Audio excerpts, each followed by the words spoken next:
Hello y'all, and welcome to another edition of Doing It for Satan. Today we're going to be building a cat protective area for winter climate. I'm not sure what the technical term is. So basically you'll see here we have a styrofoam crate, and it is nice and roomy on the inside. You can find general instructions for these online, but this is just an old shipping container for a cool product that we're going to throw out at work. Don't mind the traffic noise, we're out at my garage here. So most of the things that I have here have been scrounged that were probably going to be thrown out at work. There's some old polycarbonate sheet that they were going to throw away. The plans I found online recommended floor tile to keep the bottom sturdy enough so that if the cat goes clawing around, it's not going to just dig through the styrofoam. So I'm going to drop these in after we put some holes in, and we're going to pin some wood to the bottom, and we're going to make them uneven so that it is tilted downhill towards the entrance hole so that water can escape if it does get in there in a heavy rain situation. So we're going to drill the holes so that we can put these, and then Satan bless me, I took these from work as well. They were just going to toss this, all the grody old materials, and I also managed to find this in the back of my garage somewhere, and I was very happy to have located them this morning. Bedding.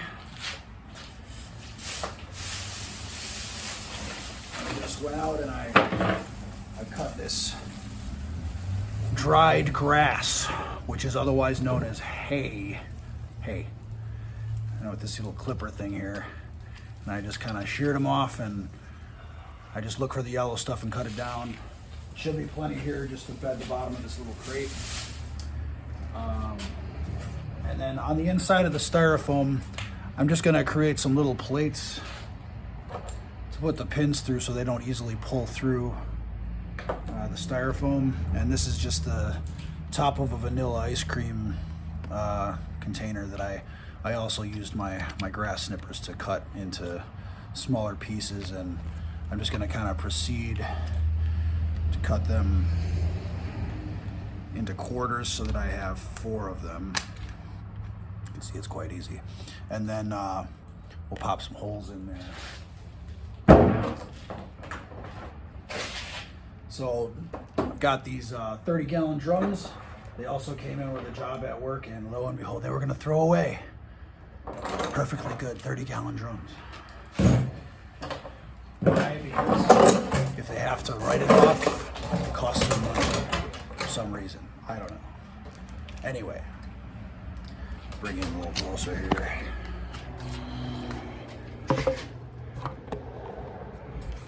So basically the idea is you want to have like a nice round hole. You don't want it to have sharp edges on it, because then those edges will invariably become long cracks over time if they get pulled on. So you want your hole to go roundy and come to a nice even cut. So you see me rotating the piece so you get that nice rotation. So it's not perfect, but you can see did my best to keep it round, and I can go in with a file. Got a little file here, and I can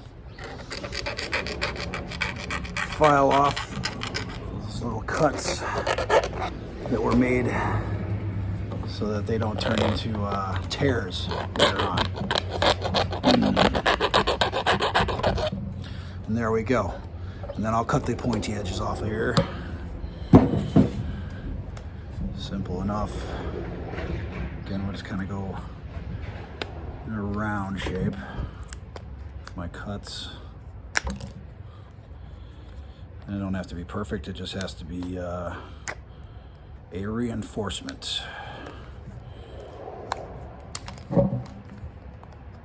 Just so that if Kitties does get down there somehow, it's not going to be pointy.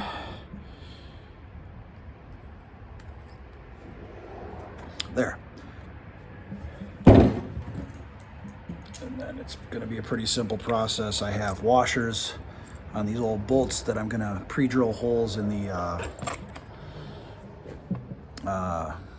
wood feet that will be underneath the crate. You'll see how that all goes together when this is done. We're back. So here we are. As promised, we've got 4 bolts with homemade very wide washers, basically to reinforce them as they're anchored in the styrofoam surface here. So we've got the piece of wood here, so I'm going to drill this one down through the long side so that it props up the back end of the crate and allows the tilted sensation to occur for the cat's life. Basically, gonna want to be kind of inside the outer edge of the confined area, just large enough so that I can accommodate these. So I'm gonna come in I don't know about that far.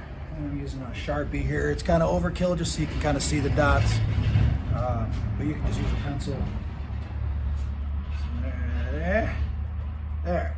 So I'll drill my holes like that. Now when you select your drill, you're going to want to use something which is close to the diameter of your bolts so that you can get through the wood when you're ready. I do have a slight issue because my drill set is missing the largest bolt, which I would very much like to have right now. And I was so ready to curse myself, but remember to be kind to Satan. You know, your last project, you might have just broken it while you were working, and you know, it's just because you're so diligent and hardworking. But also use the scientific method and, you know, verify things. So I went and I looked in the junk drawer, and lo and behold, it was there in the bottom. So we got my largest bolt, and it's a little bit inside the thread size, but that should be fine. It's still, I think, large enough that I can still crank the piece through the material. And I'm thinking, now that I think about it, so it's not quite long enough to get through the wood there. So this may actually work to my advantage that it's a little bit small. So in the end, I won't use this end nut on the longer piece. I'm just gonna drill in there. I'll screw it in, and I'm gonna put wood glue in there first. And then it'll be permanently anchored once the wood glue dries. We're using my old trusty, refurbished, old-timey power drill, which does not have the ground on it. So we refurbished the brushes when we found it at an estate sale, and so it's old-timey and it doesn't have that ground safety. So I use extra electrical precautions when I rig it. And what I do is I plug it in here where the load is going to be on the drill, and then I plug it in at the source of the electricity on the wall. And this alleviates the possibility of sparkage, which is more prone to happen if you don't have the extra ground wire that you're supposed to have.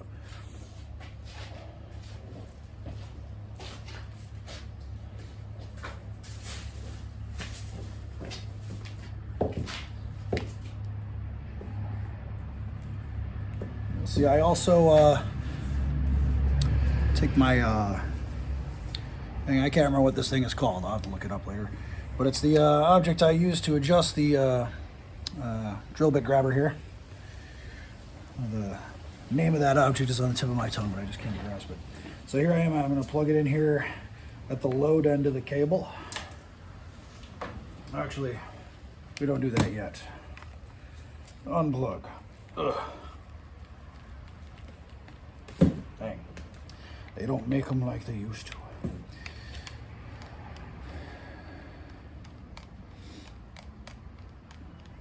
Chuck. The chuck key. That's what this is called. And this is the chuck. It is not a wood chuck, but we're going to use it to chuck some wood anyway.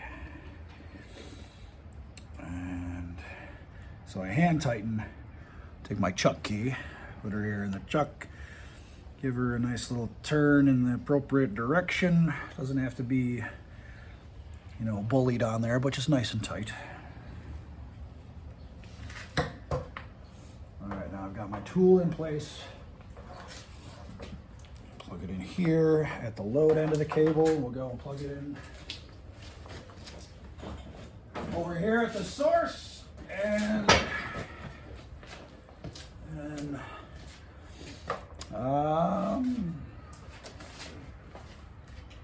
high-speed tools, you should use safety protections. I've rolled up my sleeves so that these beautiful dangly cuffs don't become entangled. And you can also see I've tied my hair back so it doesn't fall into the object and pull my face into it for some weird reason. It does have a trigger, so I think I would open my hand, but you could panic, who knows. And these are actually not carpenter's goggles. These are chemical protective goggles. You can tell because they don't have venting. These are actually, well, they have venting, but it's very concealed up here on the ridge.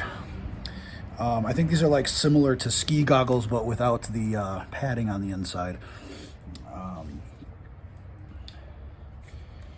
So you'll forgive me if I doff my horns for a moment. This is a bit overkill. I normally wouldn't do this, but I'm trying to impress you. So we roll up the sleeves, as I said before. And I'm going to use my bucket here as my spot to drill on, because I don't mind if I pop a hole in it. Let's see it more.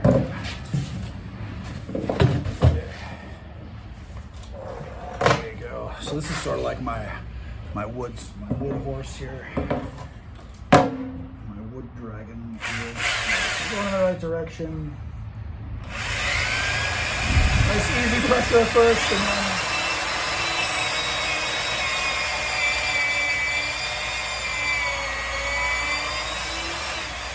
push a little harder, and you can see I didn't even penetrate the wood there with my drill. Not going to be a huge deal because we're going to go ahead and anchor it with the wood glue, like I said.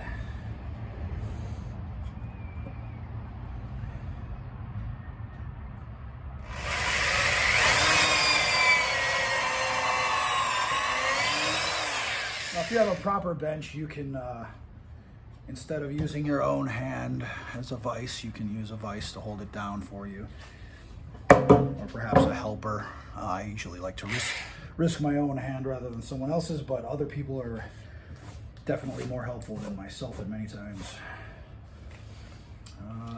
We're just going to go ahead and freehand the other one. Actually, I'll make my marks to be approximately in the same locations. I can tell that these are chemical goggles because they're starting to get a little foggy on me. That venting is less robust than proper carpenter's goggles would be. Now, because this piece is shorter, I'm going to easily be able to penetrate it, and then my bolt will be much longer, as you saw, than this piece of wood is. There. You can see it's significantly longer. So what I'm going to do is I'll put it through in the piece, and then whatever excess there is, I'll cut it off if there is any. The styrofoam is particularly thick, so I may not have actually extra on either piece. We'll find out. So I've got my marks.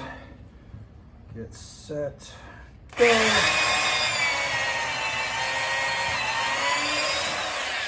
You can see I've penetrated my bucket here, but that's no big deal. We like to penetrate.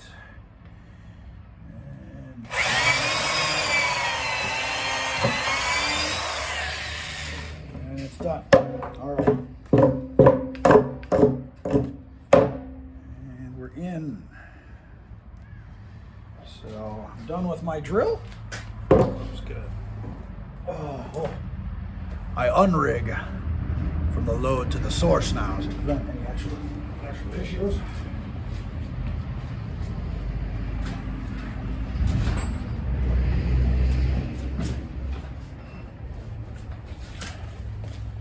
There, now she's unplugged at the wall.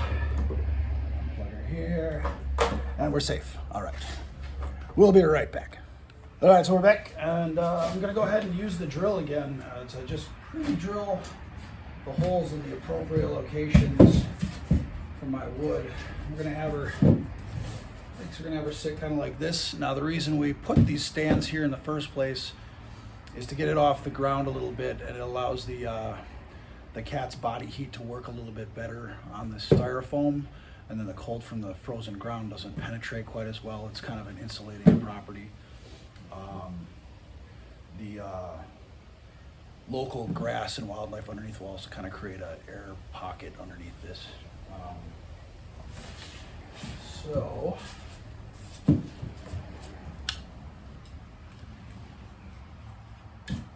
these up perfectly. They are not perfect. Okay, so I will not be able to cheat on this one, but on this one, you see I am cheating on my safety precautions with the goggles. I apologize.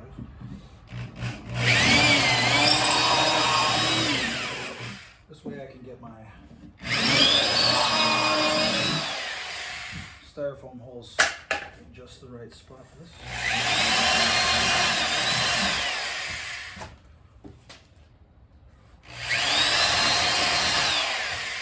And that's like a gentle floating sensation going through the styrofoam. It's not requiring any pressure from my hand like the cardboard did. I did notice when I was putting it together, there is a fissure here along this wall. This could pop away if I put something with any pressure inside there. I tried to lay it over the bucket, and it was kind of a tight fit, and I noticed it kind of a crack up here along the edge. So this is an older styrofoam thing that I got from work quite a while back, and it's a bit abused on the outside, which is unfortunate, but it'll be better than nothing for the kitty in the wild.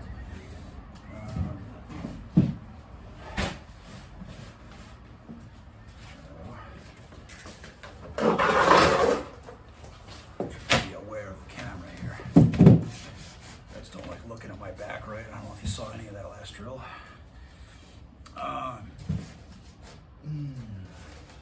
So like I said, we'll bring it in just a little bit. Oh, not there. Another one will go here, like so. Now, like I said before, this drilling these holes, it's just going to kind of float through the styrofoam very nicely. See, I almost kind of drifted there. I have to control it with a kind of a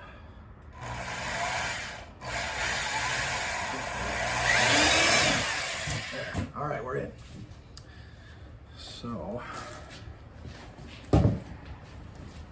now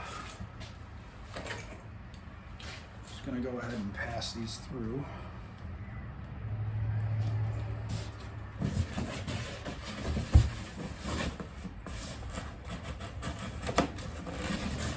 Shabam. That's one.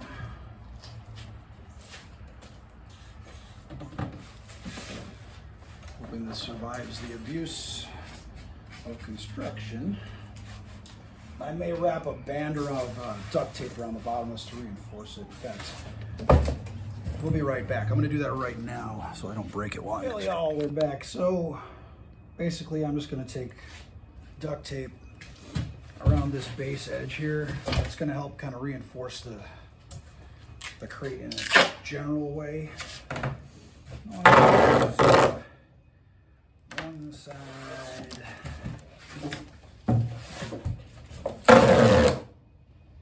Two sides. And this is a rectangle, so we've got three.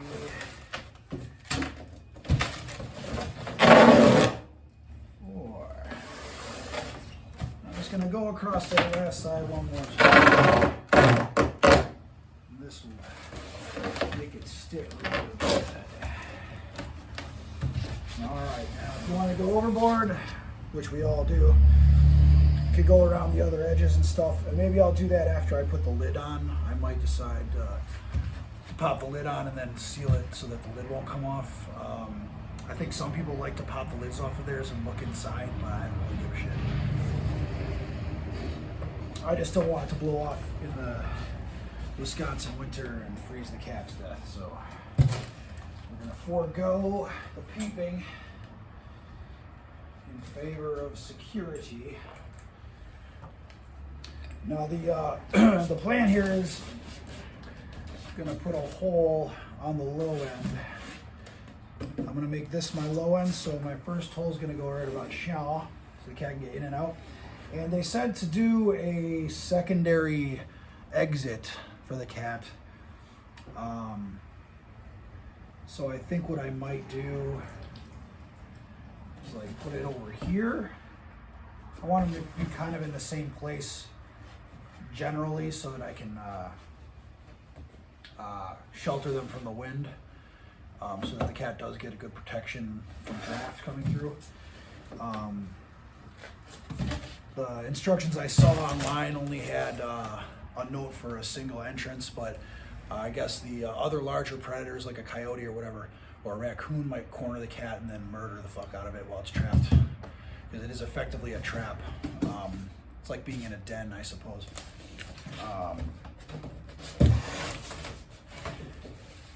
And most dens do have like a back way out.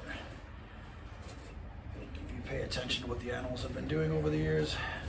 If you've ever tried to chase a ground squirrel, they generally will have a back way. A back door to heaven, if you will. Now, this one goes all the way through, and it's not going to reach though. So yeah, we're going to use the glue, and I'm just going to kind of prime these babies. Now, I was looking around. Organization is important. It took me forever to find my ratchet. This is going to go much faster than using a wrench. I do have hand wrenches, but inside the corner here, the ratcheting action is going to pay off dividends very quickly. Also, a handy trick is if you have cardboard to put on the floor for your knees. If you're old like me, or if you're young and just prefer comfort, throw some cardboard and kneel on the cardboard instead of the concrete. So here I'm using brand name, which I've obscured for your commercial reasons. Just gonna kind of load this hole with some glue. Not gonna go too crazy, but I just want something in there. Let her drippity drop through for a minute. There, it's coming out the other side. That means we're good. All right, I'll wipe off the excess. Smear it on this cardboard that I'm using, and this type of glue takes a significant time to dry, so there's not a big worry, but I may have trouble getting this into the wood initially.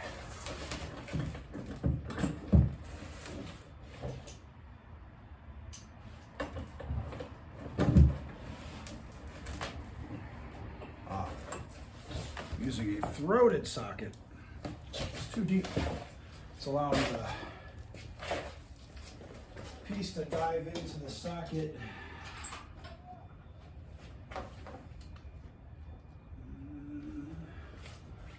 7/16. Here we go. All right, so the bolt was diving up into the socket. I wasn't able to get it, so I got this shorter one. And these are the Lucky 13 millimeter I'm using.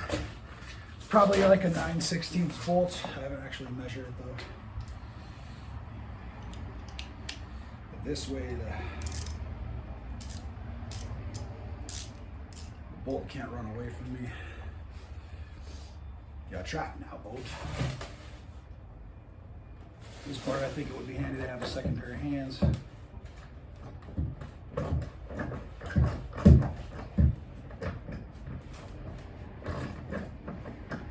All right, so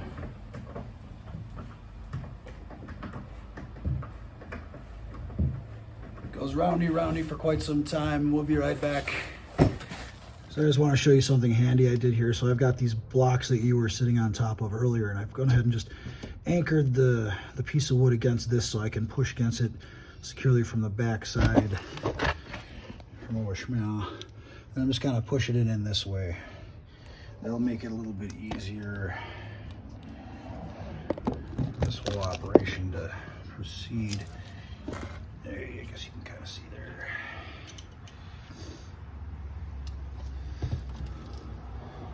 But my ratchet is substandard, and the little lever here is flipping on me, so I have to kind of hold it in place while it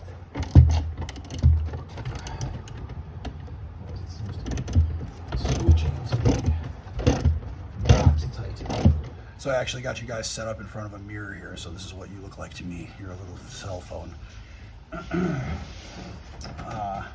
So here we've got the first side is in place, as you can see, and these are nice and snug. The washer doesn't jiggle around, it's nice and snug up against there. So I just kept going until it became until the washer stopped jiggling, basically, and that's plenty tight. And then on the other side here, you can see the glue is leaking out. Clean that up for you there. All right, so we're kind of a little clear spot to look through there. Yeah, so you can see the glue dripping down there. So yeah, we're drippings with glue. But that means that we push the rest of that excess glue out the other side. And I'm just going to kind of smear that a little bit, and that's fine. A little smearing action. All right, so I'm going to go and get the other side set up. We're going to put that in very similarly, except the glue won't leak out the other side. It's going to kind of blossom out the top, which we won't see because it'll be up against the carpet. So I'll be right back. I just wanted to show you a little process thing here. So dumping this glue into a hole which has no exit. So if I bubble it up on the top here, there becomes an air pocket, like a bubble underneath, and it's not going to pour into the hole. So I grabbed another little piece of nature here, and I just kind of poke it in there. And you saw that bubble come up. Now it's able to run in. And I just kind of push it in like that. I know it's blocked again, no problem. Just poke it. And also, the action of this stick is helping spread it around on the inside of the hole. The other side, I was a little more patient. I let it run in from the edge. So if you don't want to use a stick like this, you can always just kind of push it down through the edge. But I'm going to make sure that there's lots of glue contacting things when that bolt gets running there.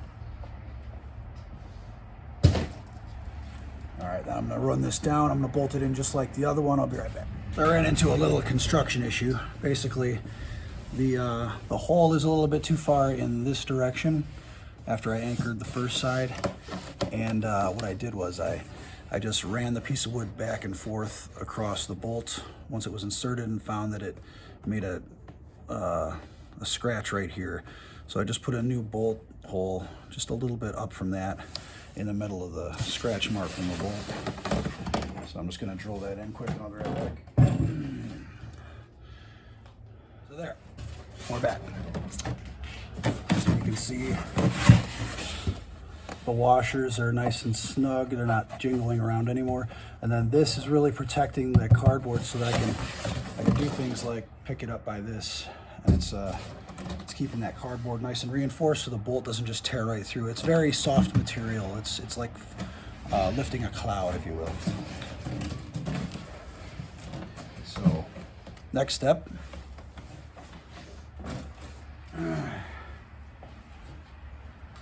We could put bricks in there or some other weight. I've chosen some regular, what do you call them, pavers. So I just got pavers, and I'm just going to arrange them in such a way that they fill up the bottom. And then I'm going to lay my tiles down on top of that so the cat doesn't claw through. And then the hay goes on top of that. So I'll put in the tiles, and then we'll cut our hole. And then the plan is also to paint it, because I want it to blend in with the surroundings. Leaving it white isn't terrible in the winter, but come spring, it's going to stand out like a sore thumb. I'm going to put it in with some reeds. There's kind of a boggy area near my job, and there's a bunch of reeds and pussy willows, whatever you call them, growing there. So I'm going to kind of do just some vertical, probably going to go like with a general brown, light tan, and some like vertical patterns to mimic the reeds, and I'll probably actually nestle it in on a hill near the reeds. So we'll see how that goes. So yeah, I'll get back to you guys after I paint it and cut the hole. But for the hole, basically I'm just going to use this is just a free hacksaw blade, so I'll just put on a glove and until I got a nice hole about cat sized, right about, man, probably down a little lower, right here, probably. So once that hole's there, I may put the other hole on the other side. I'm still kind of researching. I'm going to call the tag neuter release program in my area and see what they say. Maybe I'll cut a hole, but then I'll put the piece back in so the cat could push it out if it wanted to. We'll see what I decide to do on that. Maybe I'll put a piece of tape on it so that it's kind of flappy, but it'll still kind of give it some cover. We'll see. It can get extremely cold here in Wisconsin. 20 below is pretty normal in the middle of the winter. So I really want that cat's body heat to pay dividends for the cat. I mean, the cold is a predator that will definitely find it this winter. We're not super sure about the coyote. So we'll see how that goes, and I'll see you guys. I'll see you folks soon. Hey everybody, welcome back. So we're gonna go ahead and paint this sucker. I got some nice brown. This is wall and trim paint, some old leftover paint that was in the house when I moved in. So what I'm gonna do is I'm gonna coat it with the brown, and then I'm gonna come back. I'm gonna mix it with a little bit of the white to get a like nice tan color. It's gonna mimic that woodland kind of reed area. But first I'm gonna do the entire thing in a brown. I've got my jug of water here, so that's just to keep my brush clean. If I leave the brush laying around with wet paint, it'll turn into dry paint, and then I've got no more brush. And then I have a small butter knife with which to open the can, and a little piece of cloth that I can also use to kind of rub paint, or actually when I dip the paint in the water, use it to rub the water off the brush if necessary. So go ahead and kind of get started here. Oh, and also some old used cardboard, my old friend, to kind of keep the paint off of my little table here.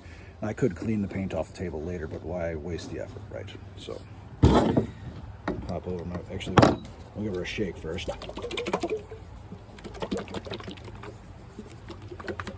I'm gonna stir as well once I get this thing open. I think I've got some wooden paint stirrers. This is another good use for this cloth here. This extra paint that's dripping everywhere. Let's get that out of there. Boom. Set my cloth on that cardboard. And I'm gonna just go ahead and use my brush to stir because I want to get my brush painted up anyways.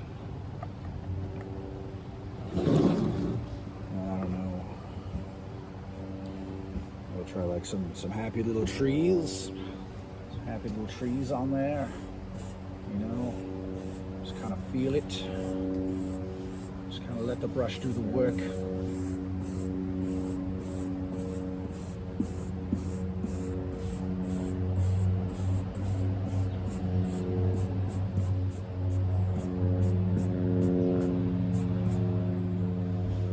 Looks kind of tree-like, right?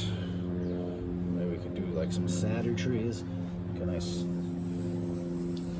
lonely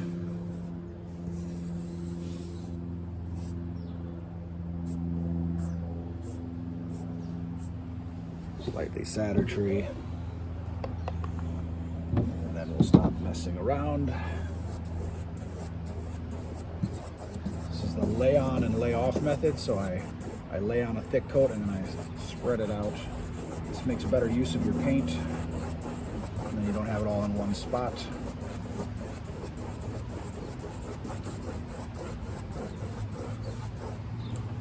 And,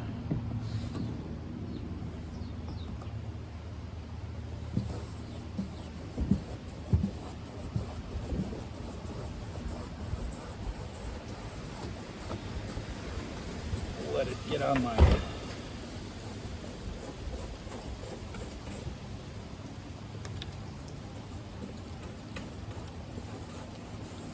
duct tape there. I don't want that to stand out, that glinting silver.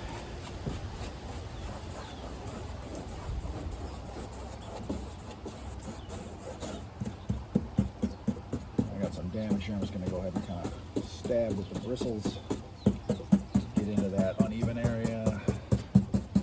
It's not going to be perfect. This will probably end up out in a somewhat snowy area in the winter anyway.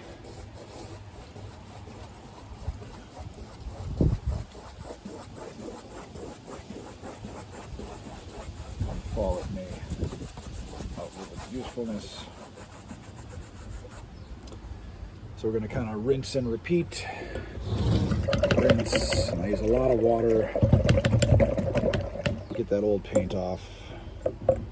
Like nice fresh paint. Maybe it's overkill, I don't know.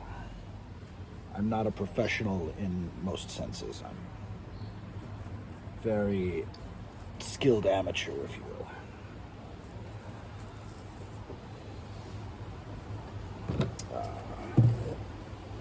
So I'm going to do the same thing to the surfaces of my lid. Again, when I get into these indented areas, I'll kind of use a patching sensation to get in there. Something else I did on the ridge on the inside of my lid, I reinforced with a piece of tape. Part of it was missing right in here. There's nothing there. So I did that just to ensure there'd be good insulation when I put the lid back on. So I'm going to go ahead and paint the other four sides and we'll get back to you. So something else I've noted here, use kind of a swirling motion with the tip here. You can kind of work it into those little cracks around the styrofoam beads that make up the surface of your styrofoam. So like this, I'm just using like a tight swirling and it's kind of getting it into those little areas. So this is making sure that my paint is going to get through this entire process, because I do have a limited supply of the leftover paint, which I'm sure someone meant for me to use on an interior portion of the house to match something else, but I don't care.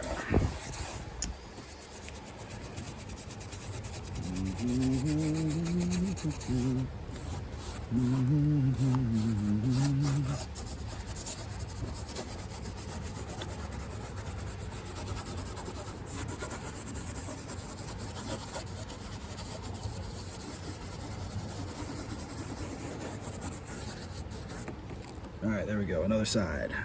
We'll be right back. There. All right. So there we are. The lid and the exterior fully painted. You can see. I do have some spots I can touch up here quick. But anyway, that's one coat around, and then I went over the duct tape so it wouldn't be quite so shiny. And I did manage to get some on my nails, but it scrubbed right off because I wiped it off right away. And I think maybe the clear coat saved it, but maybe wear gloves when you do this if you're worried about your nail job. Anyways, next we'll fully assemble and cut the hole. Hey, so we're back. I'm gonna go ahead and finish up putting a reed appearance on this. So we got the brown background's gonna kind of mimic the ground and the leaves. Any earth and rotting vegetation in the area. And then we're gonna go with like a beige color to mimic the color of the reeds that I saw around the area. So I've got a white, and I'm gonna use the same brown. I'm just gonna lighten up the brown, basically. So I'm just gonna take my butter knife and pop that bastard open and shazam. I got my water again here. I'm gonna use a paintbrush. It's about the thickness of a reed. And then There's a trick I can show you for pouring. I'm just going to go into an old coffee cup. And basically what I'm going to do, so I mixed it up with this paintbrush here, just the handle.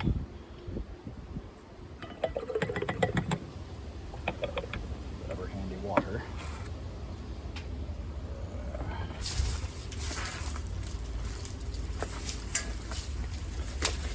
Start fresh.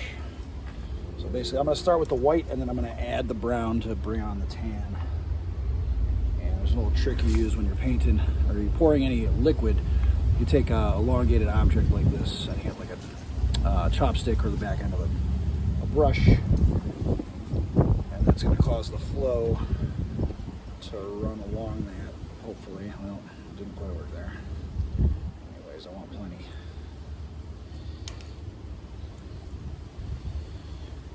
But it did work to some point. I suppose that was too much pouring for it to keep up with.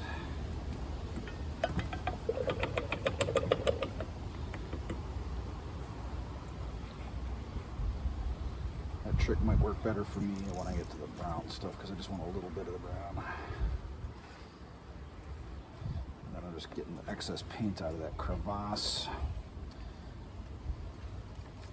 Something else I could do is I could put tape over that before I pour and then it won't get stuck in this crevice. But I didn't think of that in time.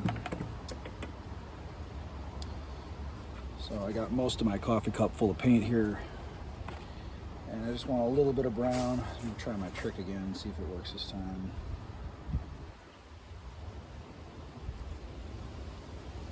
There you go. So that's just running down the little staff. And I'm probably not even really going to need too much. That's probably even enough right there.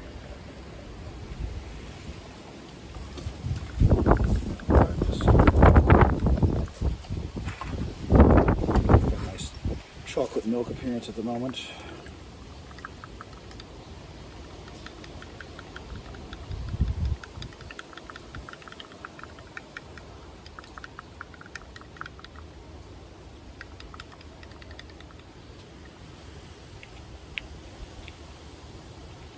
It's approximately tan. I think I want to go a little darker though.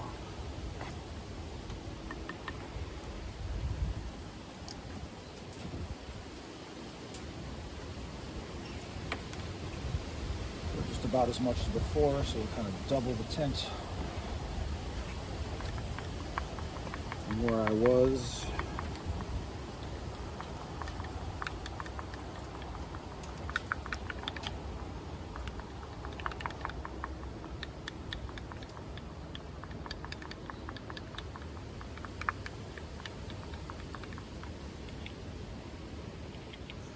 So yeah, this is like a hot cocoa looking appearance right now. I might actually want to put a little yellow in there, but I'm not sure if that's necessary. We just need it to blend in. It doesn't have to be perfect. Just want to create something that will stifle the eye. So unless you know what you're looking for, you won't see it.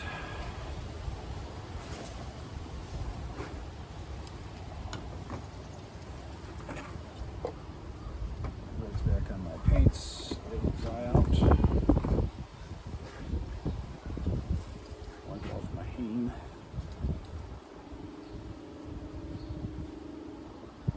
I'm really globbing it on my hands now. I'll be right back if you wash my hands. Alright, I'm back. Hands are clean. So I'm just going to go with just a couple drops of yellow, just because I want that color to be pleasing to my eye. This is just going to give it a little bit more of a natural looking hue. There's all those greens from the original plants that are still in those cell walls. Let's give it a slightly yellow color. Of the wild. But they do basically end up looking beige after a long time. I'm just going to give it a touch. Just a touch.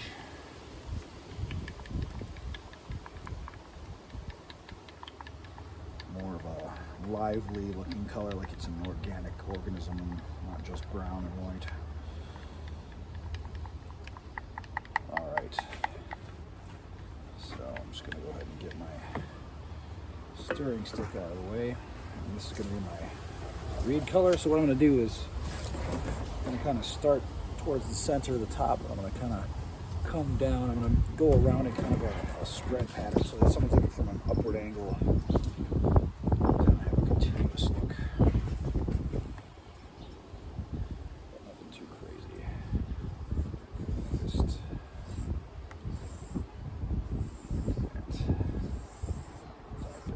probably a bit much there.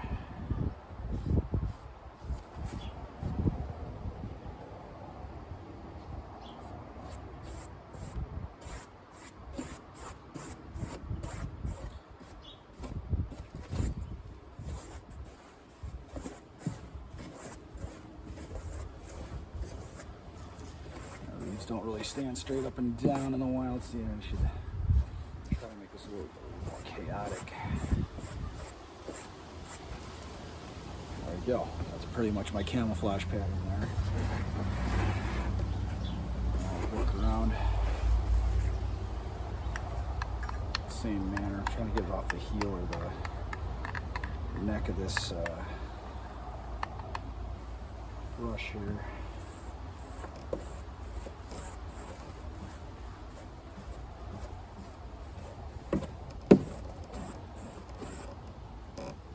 Working the top here helps just because if there's not a big splotch that looks like one thing, it'll kind of help confuse the eye a little bit.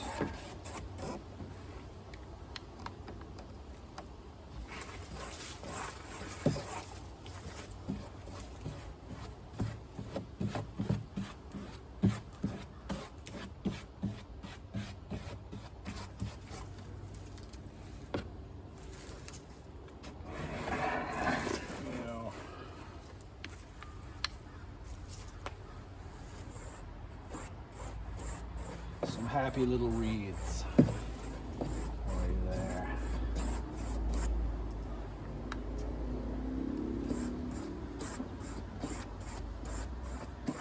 Just kind of have fun with it, try to enjoy it. You're not just doing this for the cat, you're doing this for you. Hail Satan. Hail me.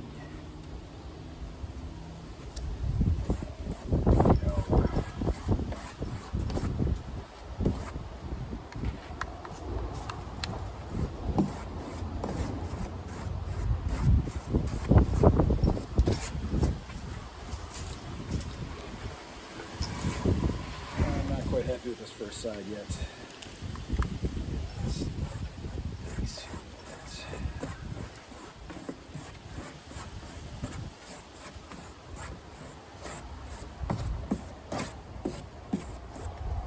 Kind of cross the corners a little bit so they don't stand out like vertical lines so much.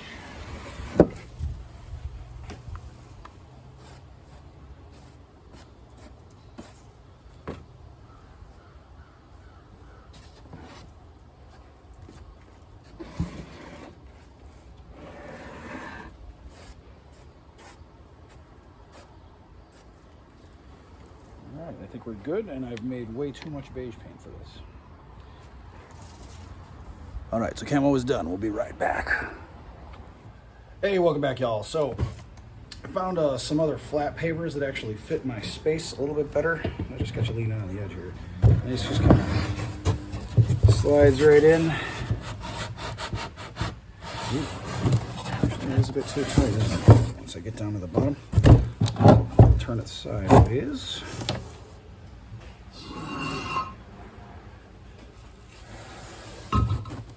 Yeah, they really are tight, huh? But that one does take up a nice amount of space. Pop that in there. I just got that one in there. Just got to get that edge space filled in. Let's actually fill it up a little better. There, it's not quite so tight. This is just going to kind of weigh it down so that it doesn't move easily.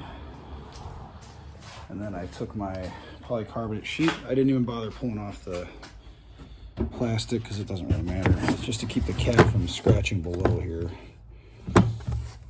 All right. And then it's going to be the hay on top of that. Oh, where's the other piece I was looking for?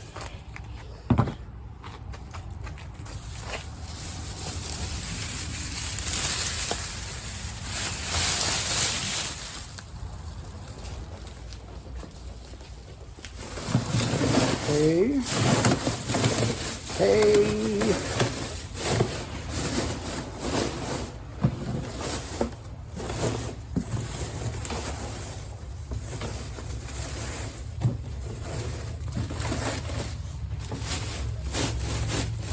And then pop my hole right about there, and the cat can sneak in. And I'm considering putting another exit hole on the other side, and I'll just kind of put a flap or something over it, I guess, just to keep it from being wide open. But one side will be open, so I think maybe I'll make it so one side can be like exit only or something, and that way the cat could get out if it wanted to, but maybe it'll keep the predator from coming in through that side. So, all right, and then need my cutting tool. How did I use it? Organization. So I didn't win where I thought. Anyway, so I'm going to kind of start the hole with this guy because it's nice and sharp and I can get it through the styrofoam easily. And then I'll come back with this and I'll kind of saw the hole the rest of the way. It is significantly thick. You can see my my regular blade isn't even going to quite penetrate all the way through the thickness of the cardboard. Styrofoam, not cardboard.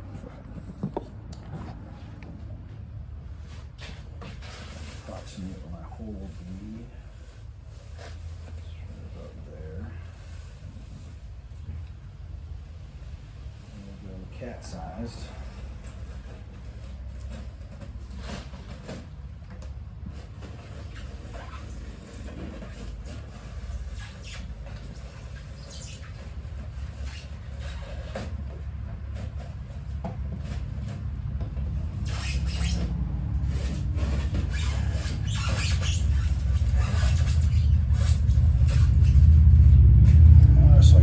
Started. I'm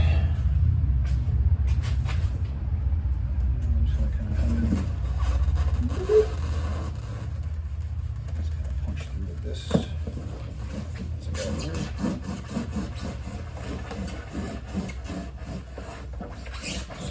Follow my original cut.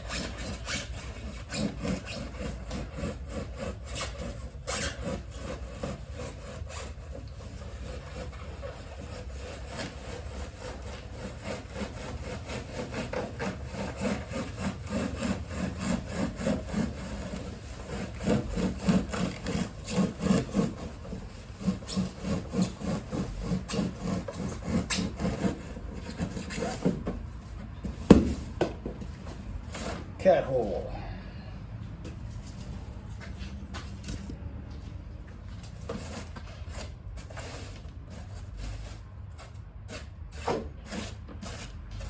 I'll probably come back with a paint and just hit that whole area.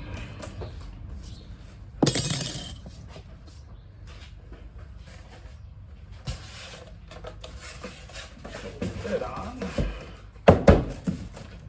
Boom.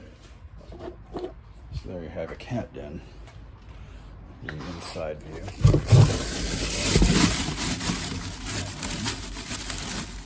Welcome home.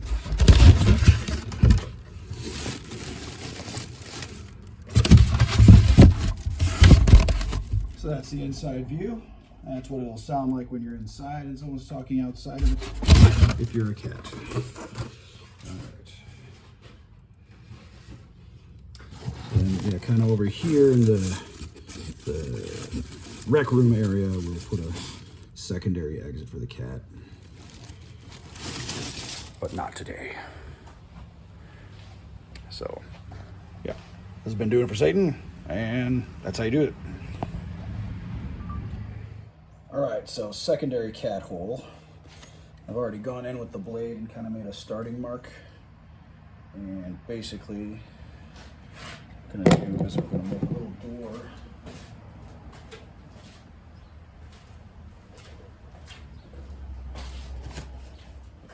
It's cardboard. So I'm gonna tape the top part, and I'll probably put some tape around the edges just so that it's got a nice barrier for the air coming in. It'll be a little bit more comfortable for the cat.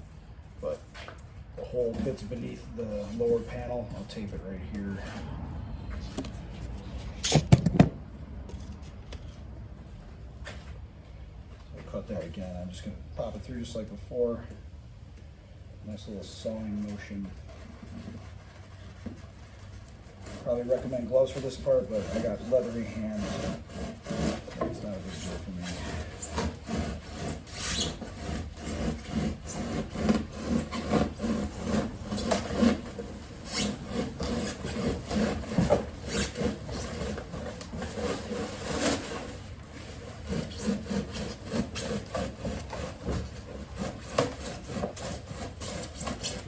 I'm kind of keeping the inside just slightly in.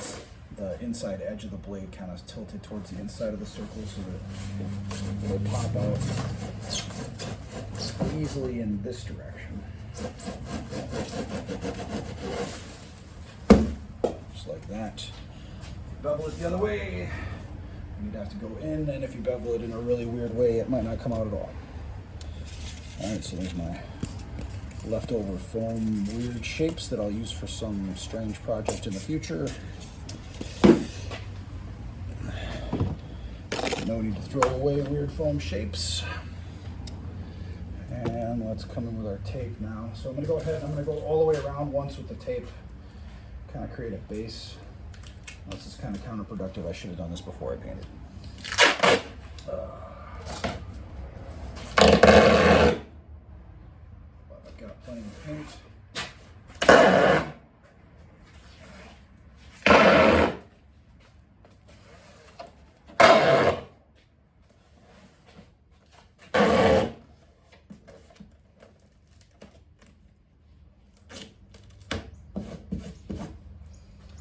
So that'll create a nice base my door will stick to. It will also reinforce the structure in general.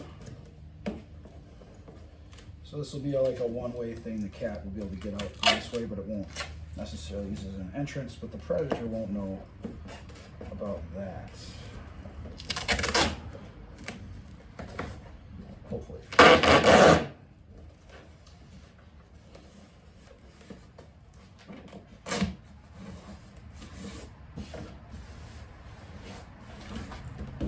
It's already a nice door.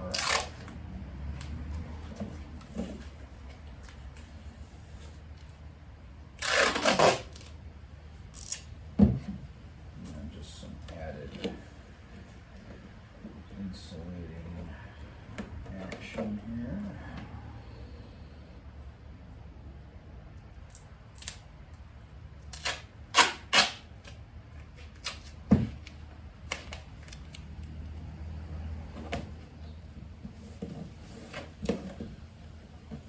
I feel like working a job like I used to pretty much get duct tape for free at work out of the vending machine. But you may choose to be more frugal with your tape and not really do this part, but I feel like it's a nice little touch to make it more homely for the cat. Kind of lean this side in so there's a fin there. Leaning in towards the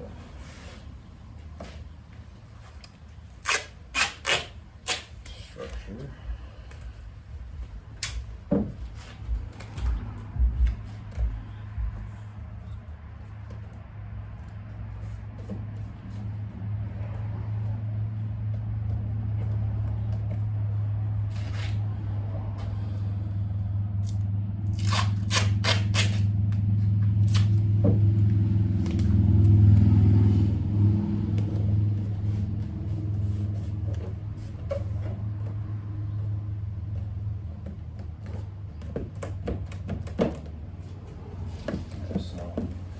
quite close, but it'll be better than nothing as far as draft goes, and I can always bunch a bunch of reeds up against that so that it is a little bit more insulated. Or grass, rather. And out in the field, yeah, I can always push some brush up against that just so it'll be shut, basically.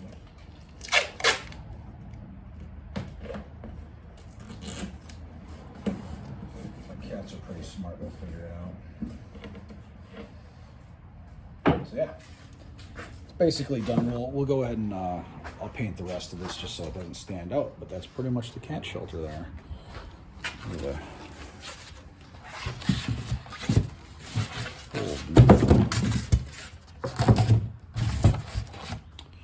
Alright, so here's our cat shelter. Nice and homey, just like I remember. And I can tape the lid shut if I want, or I can leave it open like this. Some people will put like a brick on top to keep it shut so they can peek in later, but I don't know if I care about that. I think I'll probably just tape it shut and paint. So that's been doing it with Satan, and hail Satan. See you guys next time. Doing it for Satan. Doing it for Satan. Product recognition. There's that product recognition there.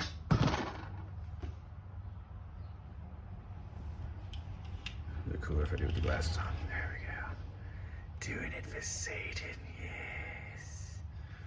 Alright, there it is, fully painted and complete. So that's what it'll look like on the wall. Oh, forgot the hole on the ridge there. So close, so close. We'll just do that with you.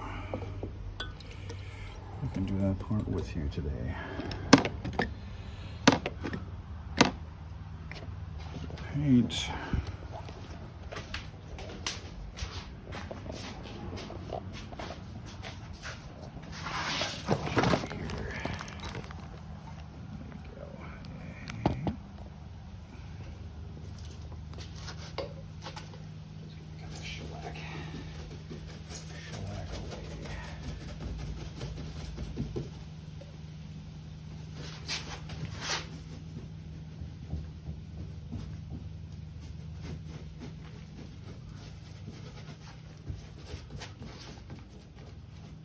Upper edge isn't super important, but cats are finicky, you know, so you want to impress them, because they're not going to want to move in. Kind of worried about them being annoyed by the paint smell. I'll put a twig of catnip in there and take care of things. Get business going for them.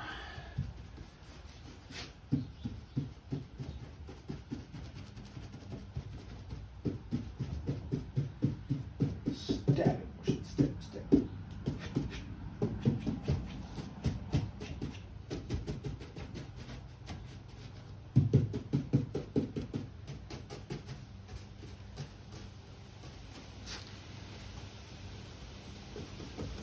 There we go. It's a little saucy yet, but now you got the idea. There it is. Chocolate cabin. Chocolate city for cats. Or just one chocolate house anyway. Fully functional door. I'm not gonna fuck with that too much. I'll let the cats fuck that up instead of me. And there we go. Hail yourself. Hail Satan.